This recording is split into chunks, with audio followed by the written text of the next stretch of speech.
Happy Wednesday, loves. So welcome to the Dani LaBerry Facebook page. I'm so excited to be doing this. If you are joining and this is the very first video that you're watching, you can check out Facebook Lives day 1 through 9 on my other page, which is Affinity Care Counseling and Consulting. And the website is www.facebook.com/affinitycarenow. And also, in case if this is your first time watching or the first video you're watching, I am on a 14-day Facebook Live series. I'm doing different topics every Facebook Live. So far we've had inspired action, how to take inspired action, the difference between unhealthy isolation and alone time. We've done making a weakness a strength. We've done tools for transformation.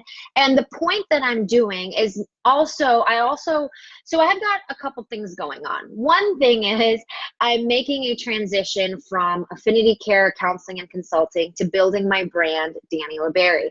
I've had Affinity Care for about 2.5 years, and now I'm evolving, as I've been evolving for the last 2.5 years with Affinity Care, because when I first came out, it was called Affinity Treatment Solutions. So now I'm building Dani LaBerry, and that is one of the reasons why I am doing the Facebook Live. The other reason is because, I'm always telling my friends and my family, hey, if you know anyone who is feeling unhappy or unfulfilled, please give them my information.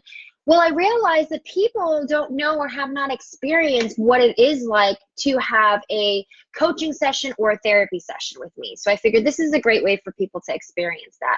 So as you hop in, as you're watching, please make sure to type in the comments there, just saying hello. And if you feel like you can relate, if you did not watch my last Facebook Live, take a break, check it out.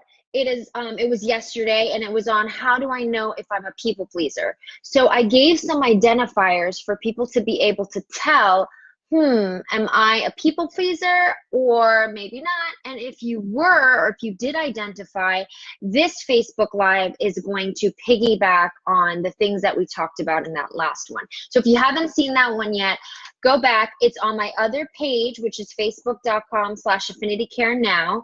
And it is the Facebook Live day 9. How do I know if I'm a people pleaser?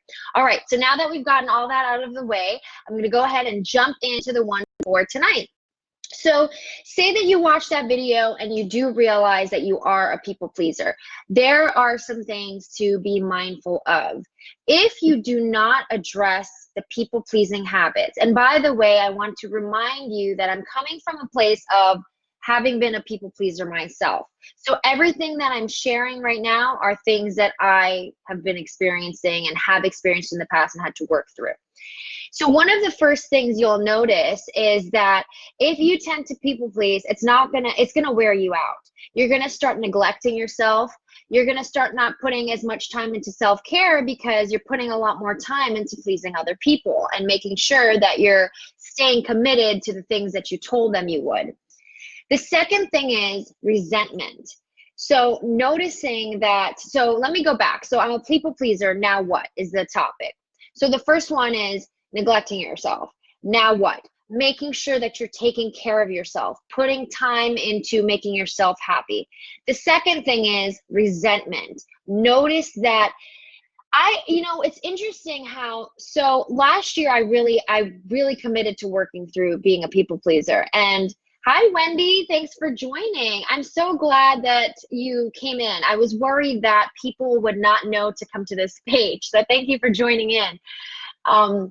So resentment, noticing when I would have these just agitated and irritated feelings when it came down to actually having to work through my commitments.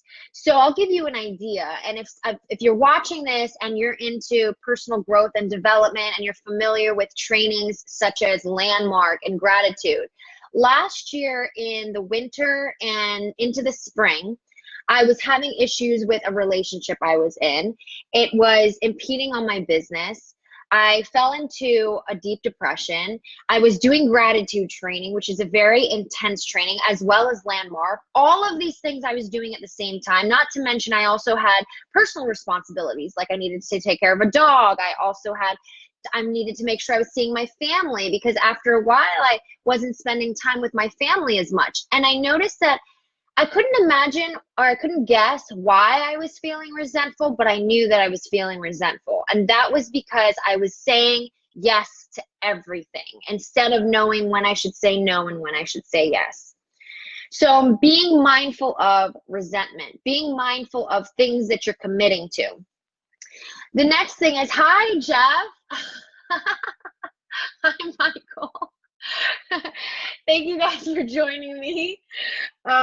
Taking a look at stress and feelings of sadness. Sometimes when we are overcommitting, we fall into a rut. We're not taking care of ourselves. We're stressed out because we know we gave people our word and saying that we were going to do something, and now we're worried about not doing it. And then also feelings of sadness.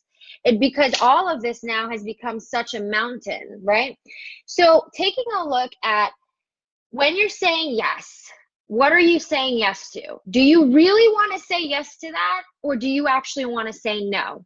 Thinking about the times you say no to things. Do you really mean to say no, or do you know deep down inside you would really like to say yes? I'll give you some personal examples. So let's go back to what I was saying earlier. Last year, I found myself saying yes to everything.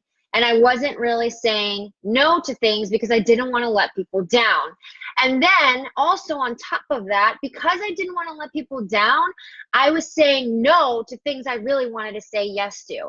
Unfortunately, I missed my grandmother's birthday last year, and she was turning 80. And that was something that I really should have said yes to. And I said no, and I didn't go because I was trying to keep my commitment to other things and other people that at the time I felt was a priority. So getting really grounded on what are your values? What are your core beliefs? What do you want to commit to, and what is the life that you want to create? Because that's how you're going to determine what you should say yes to, what you should say no to. So making sure you start creating boundaries, also creating a schedule for yourself, giving yourself at least, I'm always saying this to my clients, giving yourself at least 30 minutes a week. If you cannot give yourself 30 minutes a week, please send me a message and let's talk about that. I mean, totally complimentary. So looking at what are you spending your time doing and who are you spending your time with? Making sure to spend some time on yourself. Going to the beach, watching a funny movie, sitting in stillness, meditating, journaling. There are tons of things to do by yourself. So that's going to help to fill your cup back up. It's going to help to alleviate stress. It's going to raise from depression to feelings of happiness. You're going to feel good now because now it's all such a domino effect. Now you're going to feel good about yourself. So it's going to also increase your self-worth. It's going to increase your self-esteem. You're not going to be seeking validation from other people or outside of you because now you're going to be with yourself. So I hope that this all makes sense. If you found that this information was supportive or helpful, if you had any epiphanies or takeaways from it, please make sure. And whether or not you're on live or whether you're catching the replay. And just so you guys are aware, from this point forward, I'm going to be doing the rest of the Facebook Lives on this page, on the Dani LeBerry page. So stay tuned. We have, let's see, we're on day 10. We have 4 more days left. I'm going to be doing fear of failure and success and a couple other juicy topics that some people have requested. If you have a request for a topic that you'd like me to do coaching on or you'd like me to talk about, please feel free to send me a message. Oh, I have some other people who joined. That's awesome. Hi, Jerry. Hi, John. Thank you guys for joining. So if you have any topics that you would like to see me talk about or do some coaching on, please send me a message at Dani LeBerry, and I will see you guys on the next Facebook Live. Mwah. Bye.